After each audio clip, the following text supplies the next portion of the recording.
Bom, vamos falar agora aqui de uma coisa super importante, que é o acesso aberto.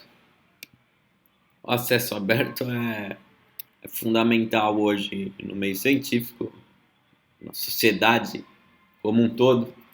Então é importantíssimo a gente tratar dessa temática aqui dentro da universidade, né? Vou usar aqui o blog da biblioteca para guiar esse nosso esse nosso bate-papo, né? Vou digitar na caixa de busca aqui acesso aberto, blog da Biblioteca Unesp de São João da Boa Vista.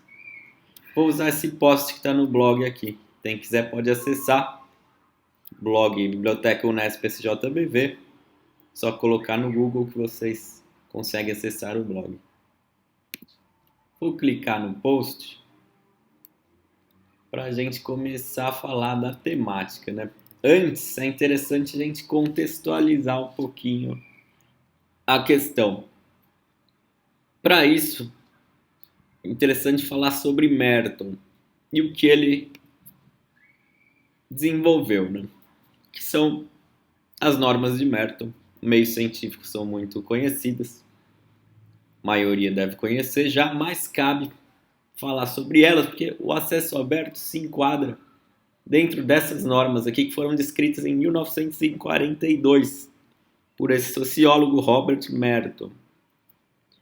Como eu disse, no meio científico, são normas que balizam o que é a ciência, os preceitos que a ciência deve ter, que o cientista deve ter. Então é importantíssimo a gente situar um pouquinho isso.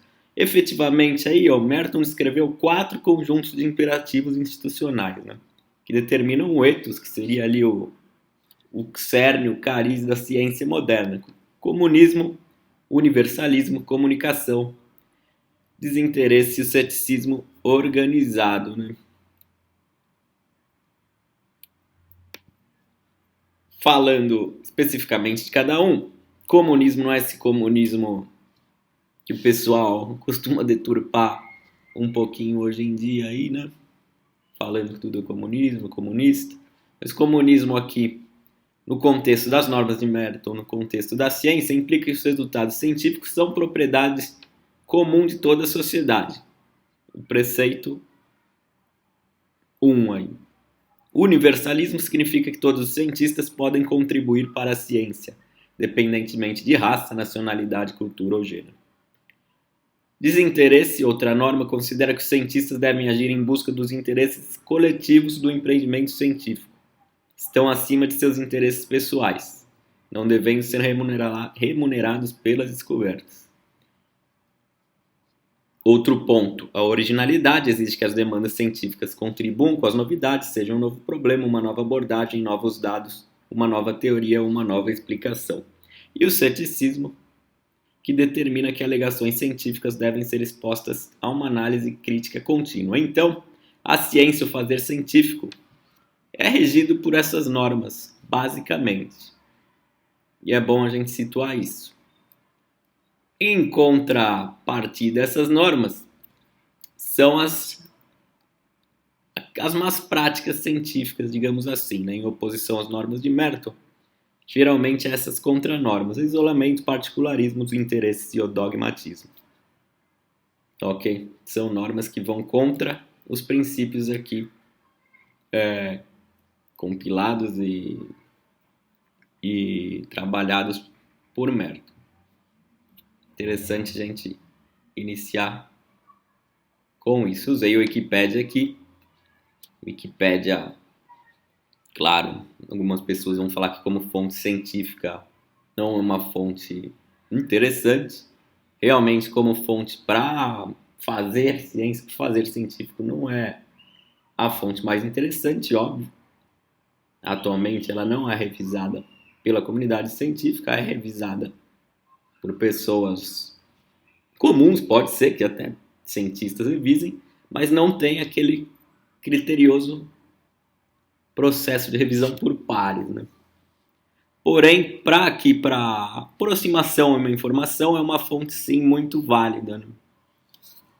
A partir dela você consegue informação sobre tudo, basicamente. E tendo um nível de competência informacional, né, uma alfabetização informacional que te permite, no caso, analisar criticamente a informação, ter um primeiro contato e depois buscar realmente confirmar essa informação em outras fontes. Se você já sabe mais ou menos ali, você consegue identificar se a informação é fidedigna ou não, né? Tendo um nível aí de competência em informação, você consegue separar o joio do trigo. Então é uma fonte interessante, sim. Porém, como eu disse, você precisa ter um certo nível desenvolvido aí da competência em informação. Isso também não se desenvolve da noite para o dia, ok?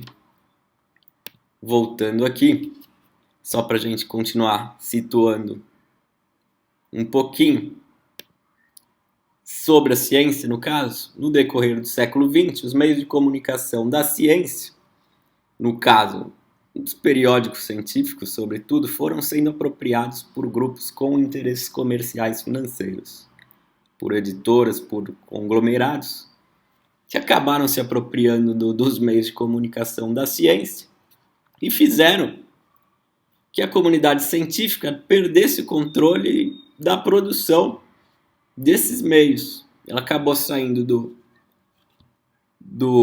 da mão da comunidade científica, os meios de produção, de circulação da informação científica, de divulgação, e acabou caindo nesses grupos com interesses principalmente aí comerciais, né? Até chegar num ponto que no fim do século XX, na década de 80, o preço das publicações científicas aumentou de forma tão significativa que culminou com um episódio chamando a crise dos periódicos, né? Acabou culminando nesse episódio. E aí você tem um cenário após isso, onde você tem que pagar para ter acesso à informação científica. Você tem um controle e restrição do acesso à informação científica, que afinal ela é controlada por esses grupos comerciais, por editoras, conglomerados. Você tem licenças de uso políticas, de direitos autorais restritivas também, para acessar, para divulgar, para publicar. Você tem a licença copyright, por exemplo, é uma licença restritiva. E aí você tem um impacto social decorrente disso, né? Que, entre aspas, você tem jogo de capitais, interesses, você tem desequilíbrio no acesso à informação científica, não é todo mundo que pode acessar essa informação. Quem não está incluído, quem, por exemplo, não tem um vínculo com uma instituição de ponta, tem dificuldade para acessar a informação publicada pela comunidade científica, vai contra o ethos da ciência, vai contra as normas de Merton, acaba indo, obviamente, porque envolve interesses financeiros, envolve uma série de interesses que não primam pelo ethos da ciência, que a gente comentou e viu. Cadeia que não valoriza os atores centrais, que são os cientistas. O meio de comunicação da ciência passou dos cientistas para esses grupos com interesses comerciais. Você tem métricas restritivas também de quantificação dessa publicação. Você tem índices como o índice H, que é uma métrica restritiva, ele não vai identificar a qualidade do trabalho, qualidade da pesquisa, simplesmente uma métrica quantitativa. Por exemplo, um dos índices. E com isso você tem um entrave para o desenvolvimento social, obviamente, afinal. Você tem limitação, você envolve dinheiro para publicar, você envolve dinheiro para acessar a informação científica, você envolve dinheiro em eventos científicos e não é isso a ciência, não teria que ser assim como a gente viu no começo aqui da discussão, né? Tem-se que o periódico científico, como conhecemos hoje, né, que se iniciou e perdurou em papel com força até o século XX, foi se configurando no decorrer dos séculos XVIII e XIX. E esse periódico, que hoje é dominado aí, subjugado aos poderes da sociedade, né? Neoliberal global. E a ciência hoje já não se comporta da forma que se comportava 10, 30, 50 ou mesmo 100 anos atrás, né? Esse periódico, o surgimento da internet, acabou também ficando com um formato meio anacrônico, meio antiquado, né? A internet incitou novas formas de compartilhamento da informação, seja via redes sociais, seja com outros formatos, com vídeos, com outras linguagens, com uma série aí de possibilidades que o periódico em papel, periódico só com informações textuais ali, já é uma coisa que vem ficando para trás, né? Hoje, no contexto inclusive do Big Data, diversas outras formas para comunicar a ciência estão em pauta, né? Como eu disse, que não apenas as revistas científicas tradicionais. E dentro desse contexto todo que a gente situou, surge aqui, se coloca o acesso aberto, né? O acesso aberto que veio entrando em pauta no meio desse jogo ali na década de 80 do século passado, né? Vou clicar novamente Wikipédia, como eu disse, essas informações são informações válidas aqui para a gente estar dizendo.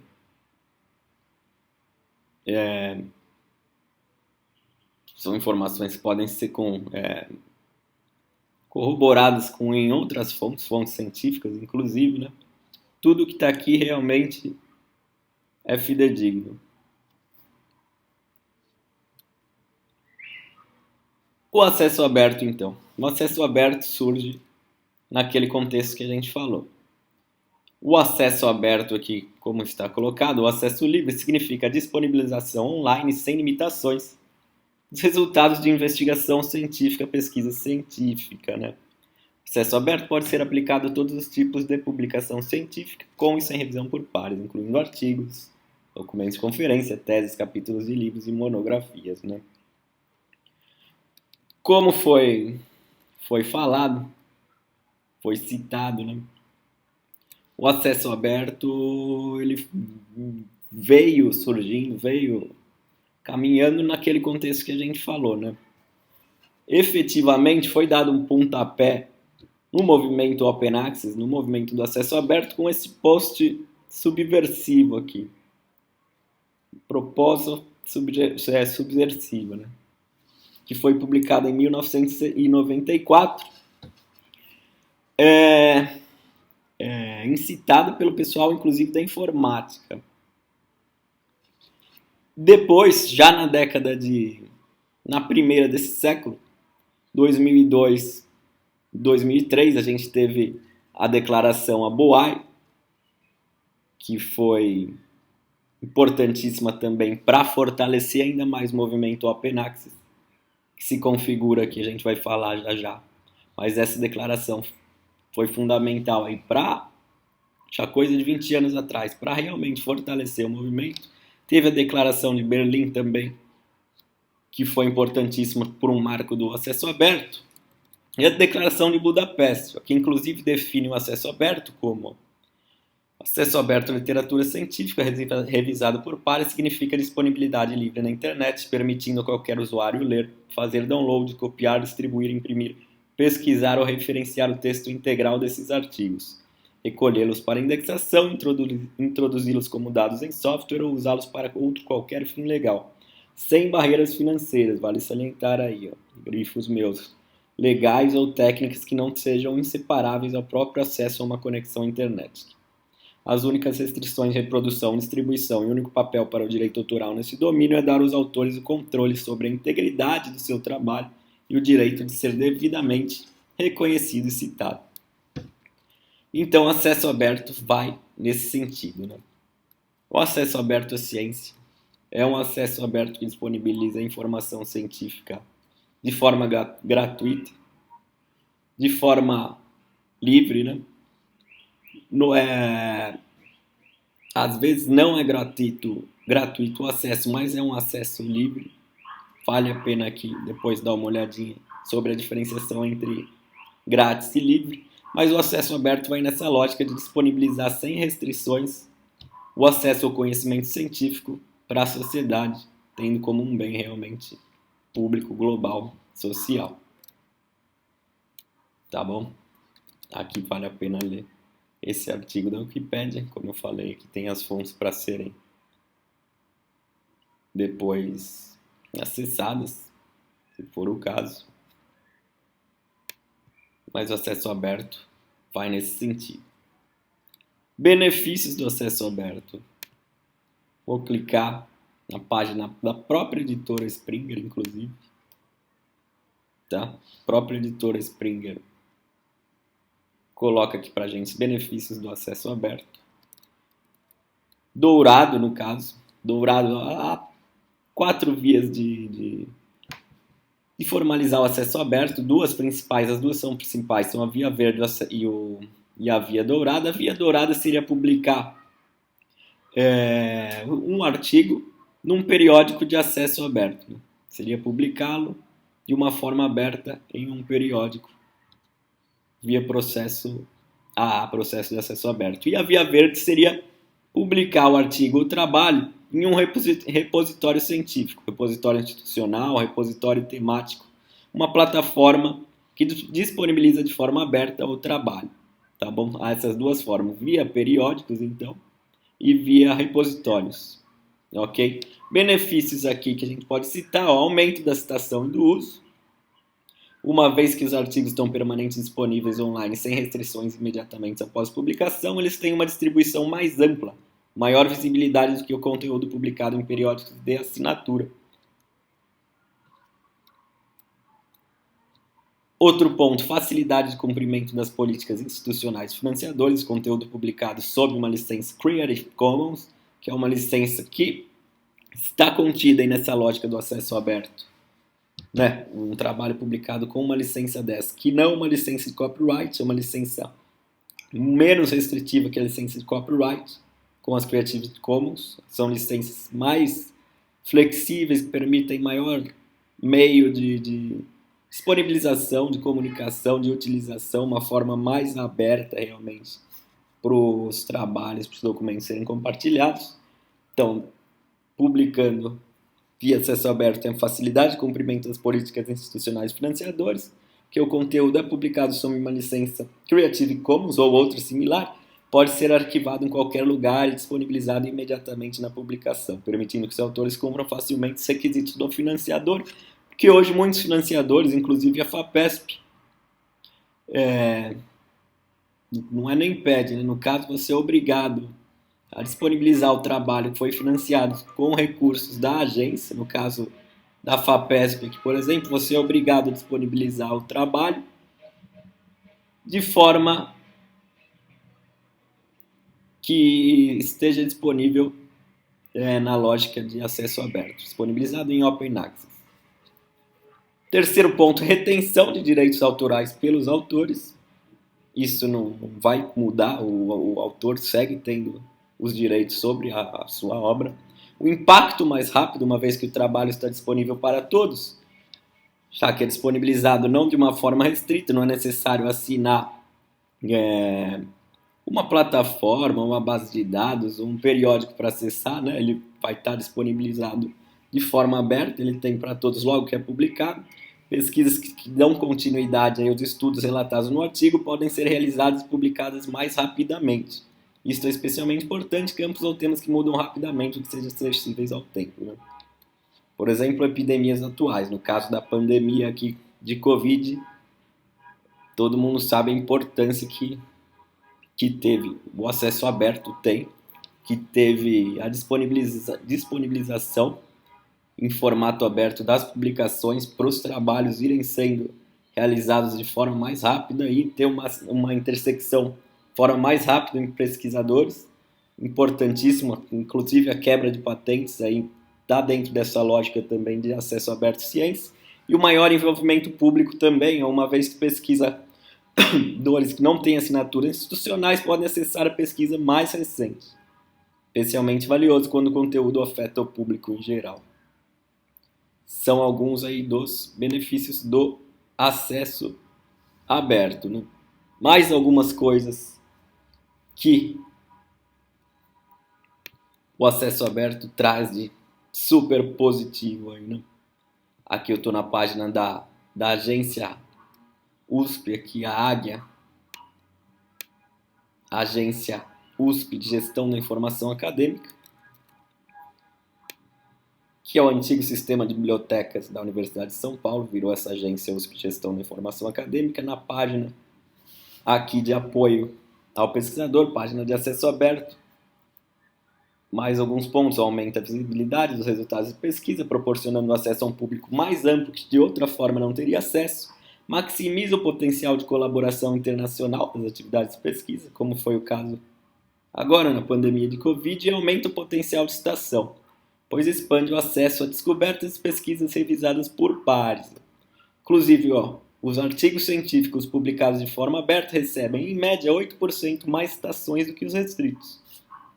Em países em desenvolvimento, como o Brasil, o percentual chega a 25%. Você vê a importância de disponibilizar o seu trabalho em acesso aberto. Como ele está disponibilizado em plataformas que conseguem, inclusive, ser recuperadas por mecanismos de buscas como o Google, as pessoas ao redor do mundo têm um acesso muito mais fácil aos trabalhos publicados nessa lógica, né? Já que não estão escondidos em bases de dados comerciais, são indexados por motores de buscas gratuitos, as pessoas conseguem acessar de uma forma muito mais fácil os trabalhos, né? Não só por motores de busca, mas por redes sociais, por outras formas também. Tá legal? Aqui, para a gente ter um panorama geral, eu vou passar um vídeo curto, mas importante e interessante, sobre o acesso aberto, o poder do acesso aberto. O poder do acesso aberto. Falar de Open Access, acesso livre ou acesso aberto é basicamente o mesmo. Por isso, vamos passar a dizer apenas acesso aberto. Mais do que uma tendência, o acesso aberto é um movimento que defende a publicação de artigos científicos em livre acesso com o objetivo de promover o progresso científico. O acesso aberto é uma ideia antiga que se vê ampliada com as capacidades dos meios digitais, naturalmente mais rápidos e baratos, a fazer chegar o conhecimento onde ele é preciso, dentro e fora da comunidade académica. Exemplos recentes provam este conceito. Imaginem a comunidade de cientistas espalhada pelo mundo que investiga a doença de Alzheimer sem qualquer contacto entre si. Imaginem os recursos necessários para que cada um possa levar a cabo a sua investigação. Depois de anos de trabalho, seria muito natural que a maior parte deles chegasse à mesma conclusão, ou seja, o desperdício de tempo e recursos seria enorme sem que os doentes e as suas famílias perspectivassem uma solução para o seu problema. Imaginem agora que estes cientistas estão ligados entre si, que partilham os dados recolhidos, que podem articular linhas de investigação diferentes sobre os mesmos dados, sem necessidade de criarem grupos de pacientes adicionais.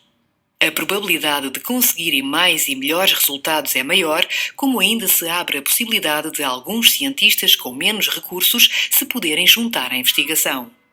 Isto não é ficção. Aconteceu e os resultados foram surpreendentes. O acesso aberto é verdadeiramente um ampliador de conhecimento, mas não só. Se pela via tradicional o acesso aos artigos é limitado pelo custo da sua aquisição, limitando o número de leitores, com o acesso aberto, chegamos mais facilmente a todos os interessados, o que poderá aumentar as referências e citações, melhorar avaliações, a progressão da carreira, o reconhecimento exterior e facilitar o acesso a financiamentos ou patrocínios para novas investigações. Um estudo recente da PLOS, que inclui dados do Repositório da Universidade do Minho, demonstra que os artigos em acesso aberto têm mais citações que com o tempo acabam por aumentar em vez de diminuir como seria de esperar. Já para não falar das vantagens para as instituições que, obtendo mais visibilidade, se tornam mais conceituadas, aumentando a sua procura por novos alunos, novos investigadores e até por patrocinadores ou parceiros. Promover o acesso aberto é promover o progresso científico, não temos dúvidas.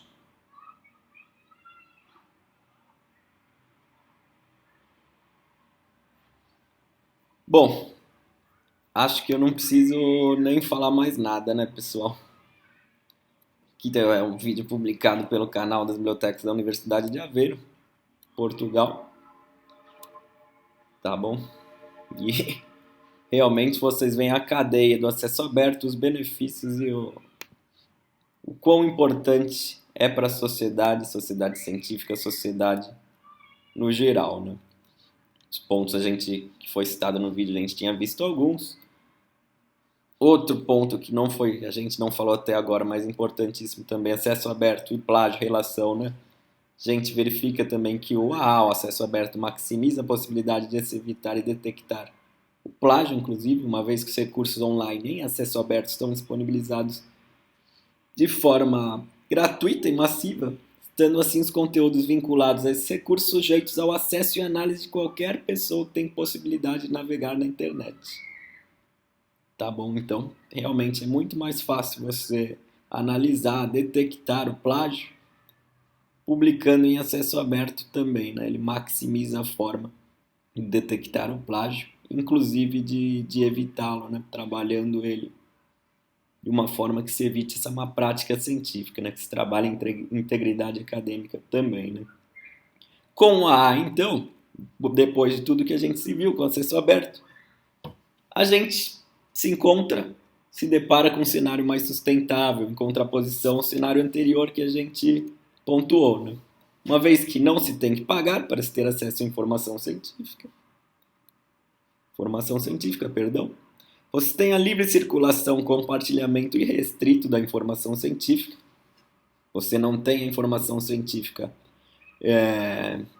restringida pelos grupos comerciais, editoriais. Ela está disponível para todo mundo e acessá-la. Você tem licenças políticas de direitos autorais muito mais flexíveis que o copyright, por exemplo, que é a licença copyright. Você tem as Creative Commons. É interessante também depois dar uma olhadinha sobre as licenças Creative Commons. Aqui tem, se você clicar, todo o material está no blog da Biblioteca Unesp São João. Cai na página das Creative Commons Brasil, das licenças. Inclusive você pode licenciar os seus trabalhos, os seus artigos, vídeos, sob uma licença dela através aqui da página Creative Commons. Você licencia, garante seu direito sobre a obra, mas permite aqui, de acordo com o que você quiser, né, flexibilizar, você consegue determinar diversos e distintos tipos de licenças para a utilização do seu material, compartilhamento, utilização, reutilização. Você consegue utilizar uma licença aí de acordo com o que você achar mais interessante. É interessante, então, ficar mais a par sobre essas licenças também. E o impacto social decorrente que você tem com o acesso aberto. Você tem uma oposição ao jogo de capitais e interesses, que você quebra o monopólio daqueles grupos citados com interesses comerciais em cima da ciência. Tem maior equidade no acesso à informação científica, obviamente, porque está disponível de uma forma online massiva, gratuita. Vai no sentido do ethos da ciência, obviamente. Você tem maior valor aos atores centrais. Com acesso aberto, você consegue já ir colocando de novo o controle da comunicação da ciência nos atores centrais de quem faz a ciência, dos pesquisadores, dos docentes. Você tem métricas alternativas e também mais libertárias, né? Tem a altimetria, por exemplo. São métricas alternativas que envolvem, inclusive, medições, quantificações e questões estatísticas bibliométricas de redes sociais, inclusive em favor do desenvolvimento social, né? Obviamente que o acesso aberto acho que o mais importante dele é o comprometimento com o desenvolvimento social. Envolve a questão da ciência cidadã também, que inclui a sociedade no contexto científico também, né? A BOAI, que a gente falou que deu um empurrão aí para o acesso aberto se fortalecer em 2002, né? Trouxe aqui a Via Dourada e a Via Verde, que a gente comentou. Via Dourada é a publicação via periódicos em acesso aberto dos artigos, tá? Porém, essa questão da Via Dourada é um pouco complicada, porque mesmo aqueles periódicos de acesso aberto ou que publicam em acesso aberto, às vezes requisitam taxas em recurso financeiro dos autores para publicar em acesso aberto, ou seja, não é um acesso totalmente ali que é realizado o seu processo de forma gratuita, né? Então a Via Dourada ainda encontra algumas problemáticas aí, como essa questão foi falada, e a Via Verde eu acho que é o caminho mais fácil, e acho não, realmente é o caminho mais interessante, mais fácil hoje, a publicação via repositórios, inclusive repositório institucional, né? Aqui, a grande maioria dos periódicos científicos permite o depósito de cópia do artigo científico em algum repositório, como em um repositório institucional. Repositório institucional, a gente falou, plataforma que disponibiliza aí, de forma gratuita, online, acessível a todos, a produção técnica de uma instituição, normalmente universitário, uma instituição universitária, uma instituição de pesquisa, tá bom? E normalmente os periódicos comerciais, boa parte deles, maioria deles inclusive, permite o depósito do seu artigo em um repositório institucional, ok? Então não há embrólios aí. O mesmo que você publique em um periódico que limita o acesso, você pode depositar também uma cópia num repositório institucional, um repositório temático, tá? Aqui, modalidades de acesso em repositórios. Tem algumas diferenças, modalidade de acesso aberta, restrito, é que se ele está restrito a grupos específicos, por exemplo, embargado por exemplo, um trabalho que envolve patente, ele fica escondido, digamos, no repositório por um período, 1 ano, 2 anos, até que o processo de patente tenha sido finalizado, e aí pode ser publicado aquele trabalho vinculado à patente ou mesmo fechado, né? Modalidade de acesso em repositórios, mas todo trabalho que foi depositado no repositório estará lá no repositório de alguma forma e será disponibilizado de uma forma ou de outra em acesso aberto. Uma forma aqui para verificar se o periódico que você publicou, seu artigo, seu trabalho, permite que você deposite em um repositório, repositório institucional, um repositório temático, aquele artigo que você publicou num periódico, seja de acesso aberto ou mesmo seja de acesso fechado, um periódico que requer assinatura, né? Você pode digitar o título e o ISSN do periódico e verificar aqui via essa plataforma Sherpa Romeu se o periódico permite e de que forma ele permite que seja depositada uma cópia do trabalho do artigo em um repositório. Então é sempre importante consultar essa plataforma e ver e depositar o seu trabalho num repositório. Você é da Unesp, um repositório institucional da Unesp, você pode utilizar para depositar e deve, inclusive, né? A gente vai falar mais para frente, pode conferir aqui se o periódico que você publicou, qual a modalidade que ele vai permitir você publicar no repositório, lembrando que a maioria dos periódicos permitem que você deposite uma cópia do artigo em um repositório. Tá bom? Passando para uma outra parte aqui, é bom salientar que o acesso aberto está dentro do contexto da ciência aberta. Tá bom? A gente clica aqui e traz aqui uma informação acerca do que é ciência aberta, né? Que a ciência aberta assenta no princípio de que a investigação científica deve ser partilhada e reutilizada, ou seja, está balizado nas normas de Merton, né? É uma nova forma de produzir e partilhar o conhecimento entre a comunidade científica e a sociedade em geral, possibilitando ampliar o reconhecimento e impacto social e econômico da ciência. Aqui você tem princípios e pilares, as vantagens da ciência, acho que vale a gente falar de novo da ciência aberta, promove rigor acadêmico e aumenta a qualidade e reprodutibilidade da investigação, da pesquisa, já que é o material de Portugal, esse é investigação e pesquisa no caso. Aumenta a eficiência na investigação, na pesquisa, acelerando a criação de novos temas de investigação. Aumenta o conhecimento do processo do trabalho científico. Promove o envolvimento da sociedade na investigação, na pesquisa, a cultura e a literacia, que seria a alfabetização, competências científicas. Aumenta o impacto econômico e social da ciência. Valoriza e protege a propriedade intelectual. promove o retorno científico para as instituições, tá? Esse aqui é o material da FCT, Fundação para Ciência e Tecnologia, Portugal, do Ministério da Ciência, Tecnologia e Ensino Superior.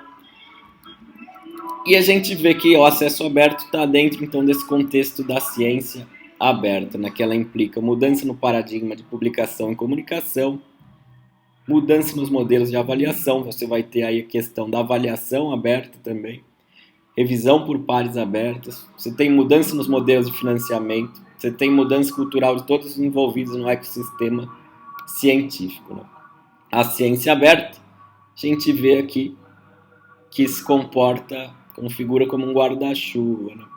Dentro dela você tem Open Access, acesso aberto, você tem Open Research, a pesquisa aberta, Open Data, os dados abertos, Open Notebook Science, que seriam os cadernos, anotações de pesquisa abertos, e a ciência cidadã também, que já foi falado sobre, né?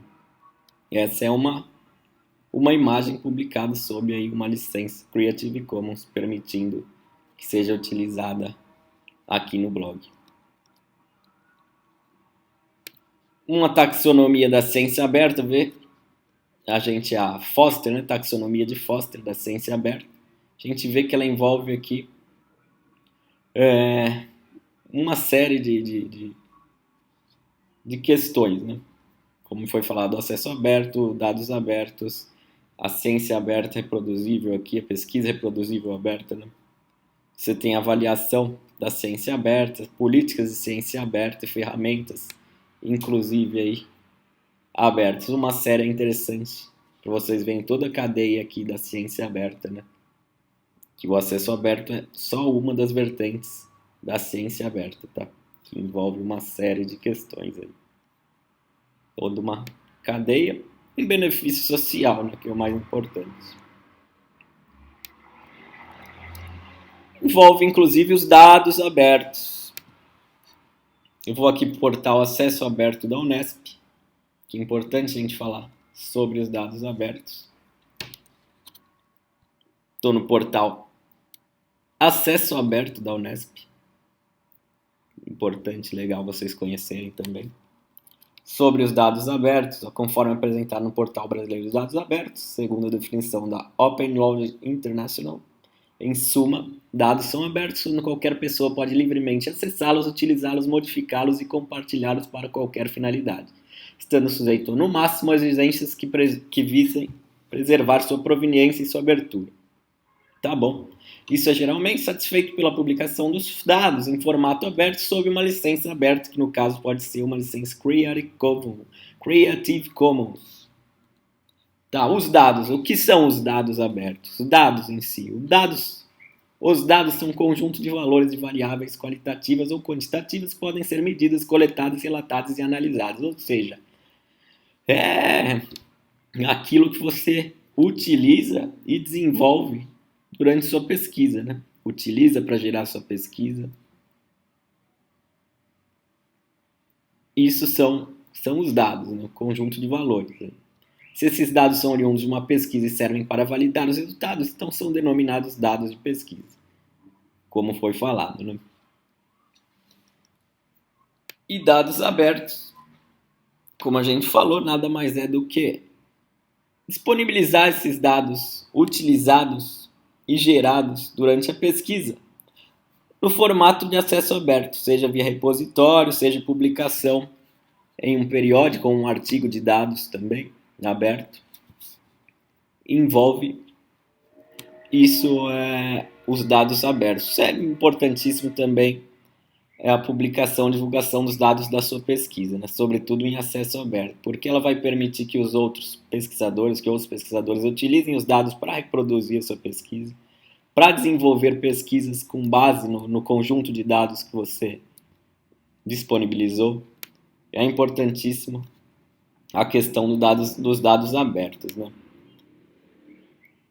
E para isso, os dados abertos, inclusive, envolve uma coisa que hoje, inclusive, a FAPESP exige para os pesquisadores, para determinados e vai ser para todos os projetos de pesquisas que ela financiar ela vai exigir um plano de gestão de dados, né? Inclusive, esse plano de gestão você vai ter que falar de que forma vai publicar esses dados, em formato aberto, em que formato. O plano de gestão de dados, vou voltar para o portal Acesso Aberto da Unesp para a gente falar um pouquinho sobre, né? O que é plano de gestão de dados, o que ele envolve, né?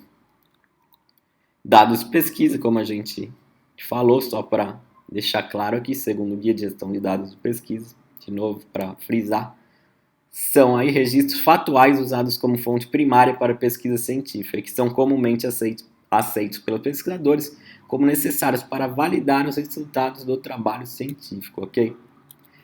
Então,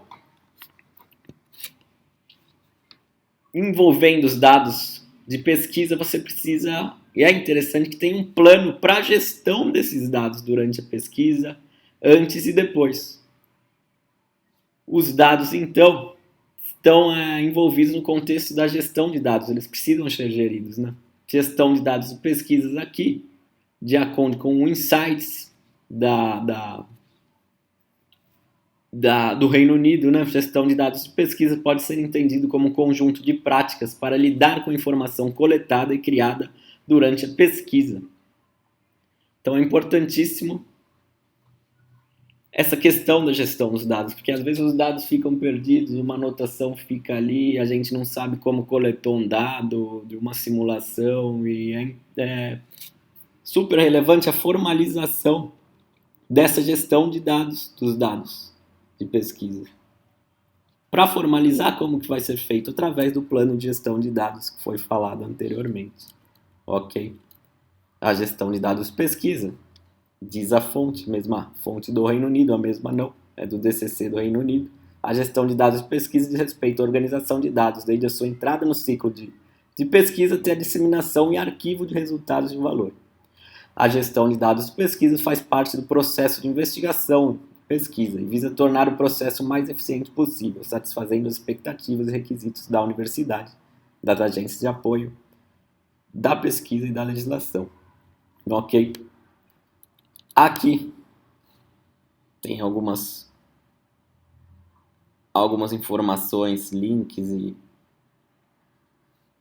e questões que envolvem a gestão de dados de pesquisa, tá legal?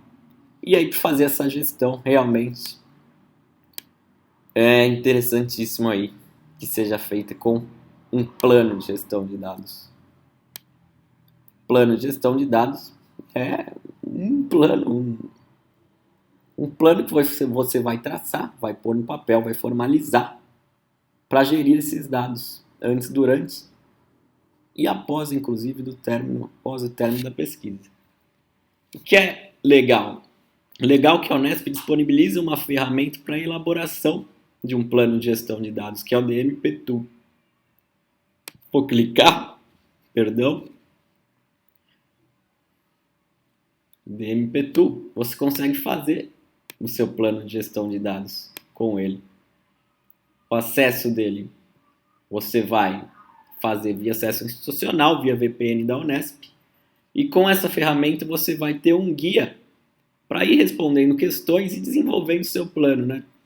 Que o plano vai tratar como você vai fazer para gerir esses dados, desde como vai ser coletados, como vão ser coletados os dados, como vai ser disponibilizados, quais licenças você vai usar para disponibilizar, em que plataforma você vai disponibilizar.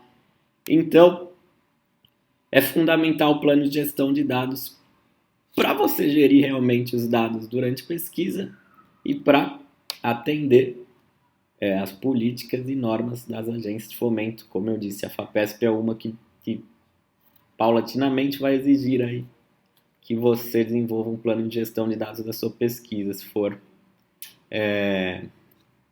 financiado por ela. Então, para você logar nessa plataforma e desenvolver o seu plano de gestão de dados, você vem aqui, se loga através de um acesso institucional, pode pôr o Unesp aqui, dá um go,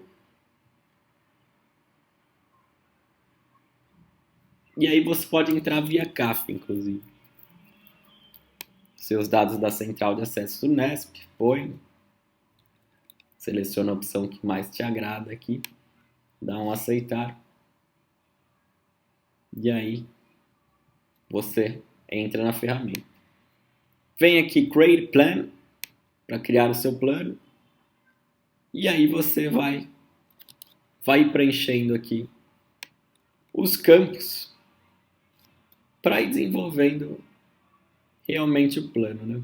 Eu não vou me aprofundar aqui, senão são vários campos, você vai respondendo as perguntas e ao final realmente vai estar com o plano desenvolvido, mas interessante acessar a ferramenta, ir tendo contato com ela, mexendo de forma autônoma e precisando do apoio da biblioteca, você vai ter também para desenvolver o seu plano de dados, para você precisar de auxílio para utilizar a ferramenta, também a biblioteca está à disposição, biblioteca de São João, inclusive. Então basta entrar em contato, ok? Mas é interessante vocês saberem que existe essa ferramenta, vai auxiliar muito para a elaboração do plano de gestão de dados que vocês vão precisar, inclusive, desenvolver daqui para frente. Um dado interessante é que estudos identificaram em determinadas áreas, em muitas áreas, que muitos trabalhos de algumas áreas não são reprodutíveis a partir dos dados que eles trazem. Aqueles dados, se você for pegar e tentar reproduzir a pesquisa, você não vai conseguir reproduzir a pesquisa, não vai conseguir obter os resultados que foram colocados ali no artigo, no trabalho, na tese, na dissertação. Então, importantíssimo fazer uma gestão de dados correta, ter um plano de gestão de dados, porque aí realmente os dados vão estar explícitos ali, vão estar disponibilizados, qualquer um pode acessar, pode reproduzir a pesquisa, confirmar a validade dessa pesquisa. É fundamental a realização do plano de gestão de dados também, tá bom? Inclusive com o plano de gestão de dados, vinculando a sua pesquisa, você vai divulgar ainda mais a pesquisa em formato acesso aberto, estando disponibilizados os dados, o plano, a pesquisa em acesso aberto. Vai aí fortalecer ainda mais a citação, o acesso à sua pesquisa, você só tem a ganhar com isso, a universidade também, tá bom? Iniciativas, recomendações políticas oficiais. Nesse ano, nosso ano de 2021, a Unesco publicou, acho que tem coisa inclusive de 15, 20 dias atrás, Unesco Recommendation on Open Science. Vou clicar para a gente ver. Uma recomendação global da Unesco para realmente o acesso aberto virar um padrão aí no contexto da comunicação da ciência, né? Você tem o documento aqui das recomendações. Em novembro ele foi gerado, documento final. E aí ele vai conceitualizar o acesso aberto, vai trazer uma série de informações legais também para estar acessando, para estar vendo a importância do acesso aberto. Acho que já foi visto aqui, mas para estar realmente tendo contato com isso. Inclusive está licenciado sob uma licença Creative Commons, essas recomendações da Unesco, que não é nem acesso aberto, né? Ciência aberta, envolve toda a cadeia científica numa lógica aberta ainda. Está disponível em francês, espanhol, inglês. Essas recomendações divulgadas há coisa de 20 dias atrás aí, pela Unesco. Aqui tem o texto completo em espanhol, só para a gente ter um contato também.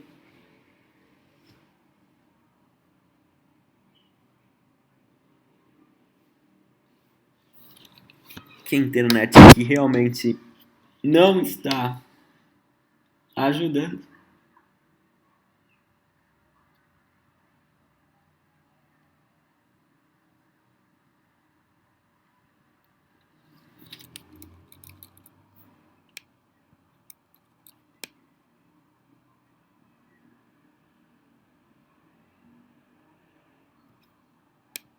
Não está ajudando nada no caso.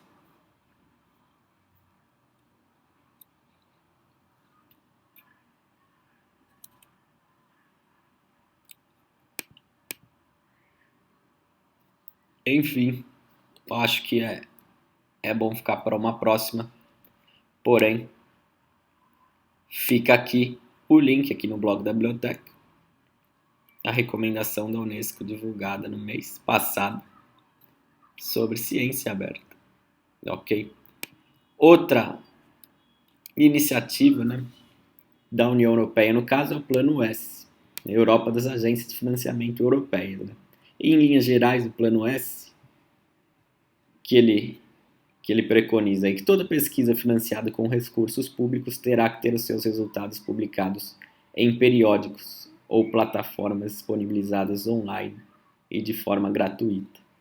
Então, toda pesquisa financiada por uma agência europeia terá que ter os seus resultados publicados em um periódico ou uma plataforma, um repositório que disponibilize em acesso aberto. O Plano S está já em vigor, era para ter sido estabelecido até o fim desse ano, mas até o fim dessa década, eu acredito que vai estar estabelecido e toda pesquisa europeia financiada com recursos públicos vai ter que ser disponibilizada em acesso aberto. Acesso aberto pandemia também, a gente viu o que ocorreu, já foi citado sobre a quebra de patentes que restringiam aí o acesso a muita coisa importante que bom que foi quebrado as patentes aí para avançar na pesquisa que ajudou a desenvolver a vacina, por exemplo, as vacinas para conter a pandemia. Outra questão legal da gente ver que o Brasil é o país com mais publicação científica em acesso aberto. O relatório internacional mostra que 75% dos artigos em periódicos nacionais estão disponíveis gratuitamente, grande parte graças a uma iniciativa fantástica aí, que é a Biblioteca Cielo, né, plataforma que disponibiliza artigos aí, pesquisadores nacionais em acesso aberto. E a FAPESP, ó, ela lançou uma política de acesso aberto. No caso, essa política aí foi lançada em 2019.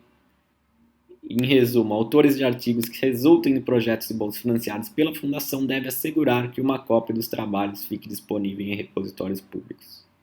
Ok, quem for financiado pela FAPESP vai ter que disponibilizar em acesso aberto uma cópia do seu trabalho, que tem o link para acessar. A notícia, inclusive, da revista Pesquisa FAPESP tem detalhes sobre.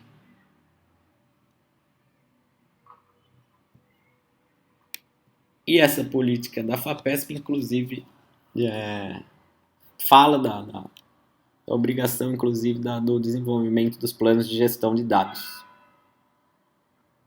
Além da publicação dos artigos, você vai ter que tirar o seu plano de gestão de dados e disponibilizá-lo também em acesso aberto. E essa portaria CTA número 37, ó, inclusive de 27 de 10 de 2021, coisa de um mês atrás, que altera algumas coisinhas. E o mais importante aqui,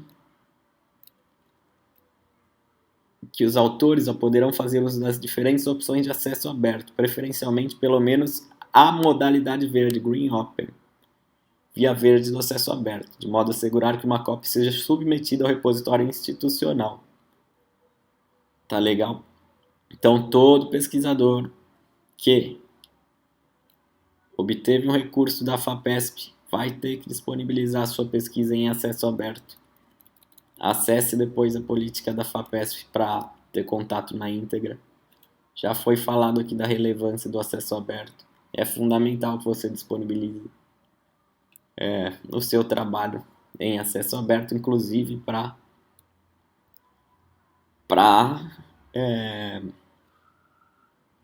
cumprir a normativa da FAPESP. Né? A FAPESP com o objetivo de contribuir para fortalecer a visibilidade da pesquisa e aumentar o seu impacto, estabelece que os textos completos de artigos ou outros tipos de comunicação científica originados de pesquisas e projetos por ela financiados, parcial ou totalmente, publicados em periódicos internacionais, sejam depositados em repositório institucional de trabalhos científicos, seguindo-se a política para disponibilização e acesso aberto de cada revista. Como eu falei, consulte o Sherpa Romeu para ver de que forma você vai disponibilizar o seu trabalho no repositório, logo que os manuscritos sejam aprovados para publicação no menor prazo compatível com as restrições de cada revista, desde que no máximo 12 meses após a data de publicação. Em 12 meses, então, você tem que publicar o seu artigo em acesso aberto, pelo que preconiza a FAPESP. A Unesp, iniciativas da Unesp, portal acesso aberto da Unesp, que é um portal que vai trazer informações sobre acesso aberto, ciência aberta, dados abertos, plano de gestão de dados, a gente viu meio por cima ele. Legal estar tendo contato para conhecer um pouquinho mais da cadeia da ciência aberta. Você tem a Unesp aberto, traz informações relativas à universidade de forma transparente. Covid e Unesp também informações em relação à pandemia, publicações científicas em acesso aberto. Plataforma multiusuário, que envolve numa lógica de ciência aberta recursos das 3 universidades paulistas, Unifesp, Unesp e USP aí, compartilhando recursos e estruturas para desenvolver da ciência. Portal Docentes Unesp a gente vai falar já já. Repositório Unesp também vamos falar já já. E Transparência Unesp, que traz informações também sobre a universidade de uma forma global aí, aberta. O Unesp, inclusive, instituiu a sua política de acesso aberto. Também é interessante vocês acessá-la, porque ela traz algumas coisinhas que envolvem os pesquisadores e docentes, né? Política de acesso aberto, produção intelectual da Unesp. E alguns pontos importantes aqui da gente sublinhar, que os autores deverão ceder à Unesp gratuita e não exclusivamente os direitos de utilização não comercial das obras intelectuais, durante o prazo de vigência dos direitos autorais em qualquer meio ou veículo, inclusive e principalmente o digital. Todos os países e idiomas para fins de disponibilização pública gratuita e de utilização não comercial. Tá bom?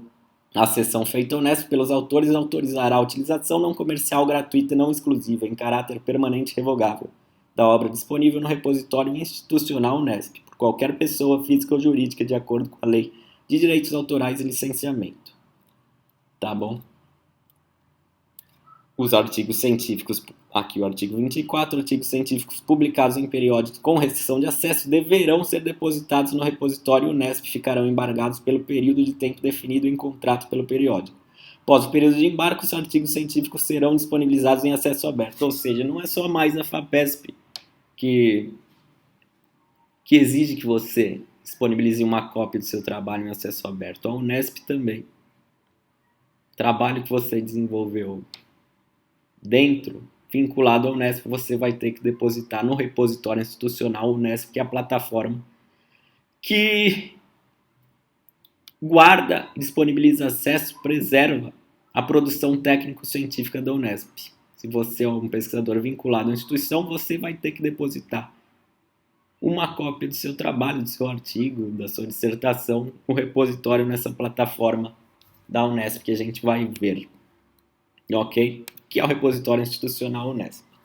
O que é o repositório institucional Unesp? É uma plataforma que tem por objetivo armazenar, preservar, disseminar e possibilitar o acesso aberto como bem público global à produção científica, acadêmica, artística, técnica e administrativa da universidade. Ou seja, por meio dela vocês podem depositar, devem depositar, agora com a política de acesso aberto da Unesp, vocês têm vínculo com a universidade. Seu trabalho, então, também é uma produção da universidade, vai ter que estar disponibilizado no repositório, tendo em vista a política.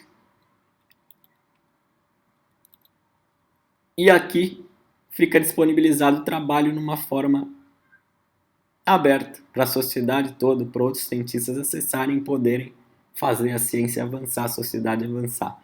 Como que você vai fazer para depositar o seu trabalho? Um capítulo de livro, artigo, você clica de acordo com o material que é aqui. Você vai selecionar a sua unidade, no caso São João da Boa Vista, né?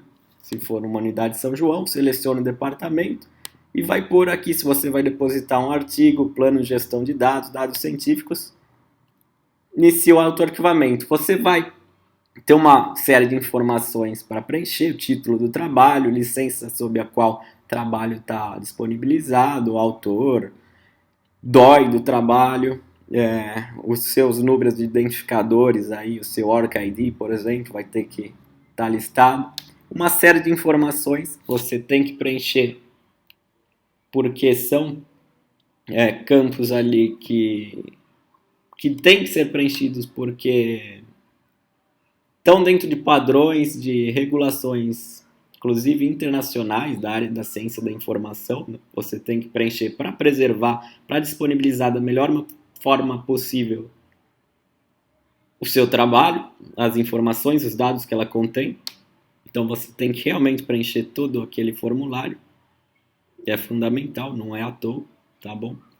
Mas através do repositório institucional da Unesp, você vai disponibilizar o seu trabalho e acessar, inclusive, toda a produção da Unesp de forma online gratuita também.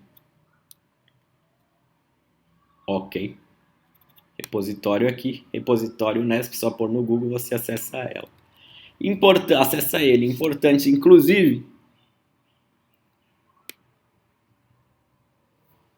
vocês seguirem, quando forem publicar um trabalho, seguir o padrão para a filiação institucional da Unesp, né?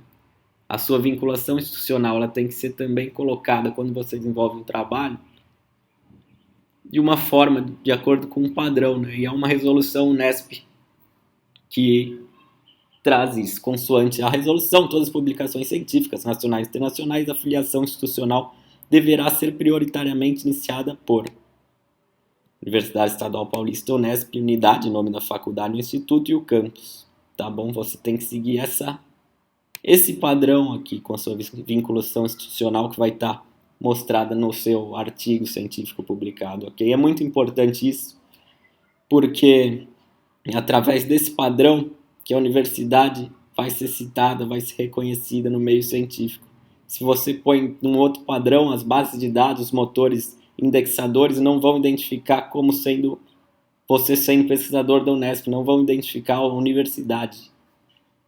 O levantamento da CGB, Coordenadoria Geral de Bibliotecas da Unesp, por exemplo, identificou que diversos trabalhos da Unesp estavam sendo contabilizados para a Universidade Paulista, a Unip. Para os rankings, isso é terrível. Essa pesquisa não é contabilizada para a Unesp. Os rankings aí científicos, a Unesp acaba perdendo. A pesquisa da Unesp acaba perdendo posições em rankings. Então é fundamental seguir esse padrão, inclusive para citação, para valorização da universidade, para parcerias, é fundamental seguir esse padrão para afiliação institucional, ok? Inclusive os trabalhos que vão ser disponibilizados em acesso aberto, porque são trabalhos da Unesp, você é um pesquisador da Unesp, você está dentro da Unesp, é benéfico para a Unesp e para você também, tá bom? Vincular o ORCID à Unesp também, está dentro da lógica da cadeia científica. Importantíssimo também você vincular o seu ORCID à Unesp para essa identificação, contabilização das citações, dos índices bibliométricos, é importantíssimo você vincular o seu ORCID como uma institucional. Basta clicar nesse link, você faz o acesso e vincula. Também é importantíssimo isso para a universidade. Outra iniciativa aqui da Unesp que vai nessa lógica do acesso aberto ao portal Docentes Unesp. Quando, por exemplo, deu aquela pane no Lattes, currículo Lattes, sumiu os dados dos pesquisadores, a Unesp já tem um portal aqui, o portal Docentes Unesp, que é um portal semelhante ao do currículo Lattes. Porém, não caiu, não foi como o Lattes. Aqui você pode buscar qualquer docente da universidade, ver a publicação, contabilizar a publicação científica dele, ver a área maior que ele desenvolve os trabalhos. ORCID é como mesmo um Lattes, mas dos docentes da Unesp, que disponibiliza a informação de forma gratuita sobre os pesquisadores, sobre os docentes da Unesp. Você pode conhecer os trabalhos, conhecer as parcerias, importantes as parcerias entre universidades, em centros de pesquisa. Importantíssimo também esse portal docentes. O Unesp também vai aqui na lógica da ciência aberto, ok? Por fim, então, acho que já deu, né? Já mais de uma horinha aqui falando. Em suma, são várias as barreiras, né, para o acesso aberto. Tem a questão do publish ou perish, né? Publique ou pereça, né? É complicado, essa questão do pesquisador tem que estar sempre publicando para a carreira dele, para a questão aí de avaliações, né? É complicado, mas não custa disponibilizar a cópia do seu trabalho via Via Verde, por exemplo, do acesso aberto, via repositório institucional. Você viu o bem que faz para você, para a universidade, para a sociedade. A exigência de publicar em periódicos internacionais de impacto, que não de acesso aberto, tem isso também, né? Mas como foi dito, os periódicos permitem que seja depositada uma cópia no repositório institucional ou outro repositório. Há repositórios temáticos de áreas específicas também pode ser depositado. Avaliações pesquisador-docente é uma barreira, como foi falado, né? Incompatibilidade com políticas das próprias agências. Há isso também, né? Há essas questões. E limitantes da via dourada, que são, como a gente falou, altas taxas para publicar em acesso aberto, também envolve. Mas como eu falei, por isso a via verde é fundamental, né? É fundamental. Principalmente o ethos da ciência. Como cientistas, tem que sempre levar em mente o ethos da ciência, o compromisso social que você tem enquanto cientista, o compromisso com a instituição também que você está vinculado, né? Antes de tudo, isso é fundamental. É fundamental. E a via verde é fundamental também, é uma alternativa, é a melhor alternativa hoje. A publicação científica como dever ético do pesquisador na universidade pública. Essa é uma publicação aqui da Pró-Reitoria de Pesquisa da Unesp. Muito legal também de estar lendo, né? Escrita pelo docente pesquisador vinculado ao Unesp, José Augusto Chaves Guimarães. Essa publicação que está dentro dessa série de Propetips, né? Que é a Pró-Reitoria de Pesquisa, com a série Propetips, visa fornecer informações rápidas e pontuais aos docentes e pesquisadores da Unesp em busca de maior visibilidade da produção científica, né? O que consequentemente resultará em maior prestígio internacional à universidade. Então, uma série de dicas, de informações curtas que mostram a importância aí, né, do publicar em acesso aberto, da lógica da ciência aberta, de questões normativas, questões aí da lógica da ciência realmente, da ética de grupos de pesquisa, gestão de dados de pesquisa. É legal também consultar, ter contato com essa série. Tá legal? E por fim aqui, quem quiser acessar, pode acessar esse material que a gente usou, está no blog da Biblioteca de São João da Boa Vista. Todos os links aqui você pode acessar esse recomendação da Unesco em Ciência Aberta, que foi divulgada tem 15, 20 dias atrás, conceitualiza o acesso aberto, traz uma definição da Unesco para acesso aberto legal. Está consultando, todos os links estão disponibilizados, basta acessar o blog, pesquisar na caixa de busca que acesso aberto, você cai no post, tá legal? E além disso, no final aqui tem uma série de materiais de apoio sobre acesso aberto também. Tem webinars, foi uma série de webinars de ciência aberta e acesso aberto realizado pela Unesp no final do ano passado, né? Ciência aberta e acesso aberto, produção intelectual. Você tem webinar sobre plano de gestão de dados, que fala com muita mais propriedade que eu aqui. São pesquisadores realmente que trabalham com plano de gestão de dados, pesquisadores da área da ciência da informação aqui. Uma colega também bibliotecária da Unesp de Marília, faz uma pesquisa muito interessante sobre gestão de dados de pesquisa, né? E traz esse material, gestão de dados e a ferramenta da MP2, como você vai utilizar. Aqui tem o que são recursos educacionais abertos, sobre licença Creative Commons, vídeos, conheça a licença Creative Commons, todos os vídeos aqui do YouTube, mas são vídeos desenvolvidos pela comunidade científica, estão lá no YouTube, mas o YouTube é um meio só. Sei que algumas críticas da comunidade científica em relação ao YouTube, mas não, ele é um meio que pode ser divulgado a informação científica também.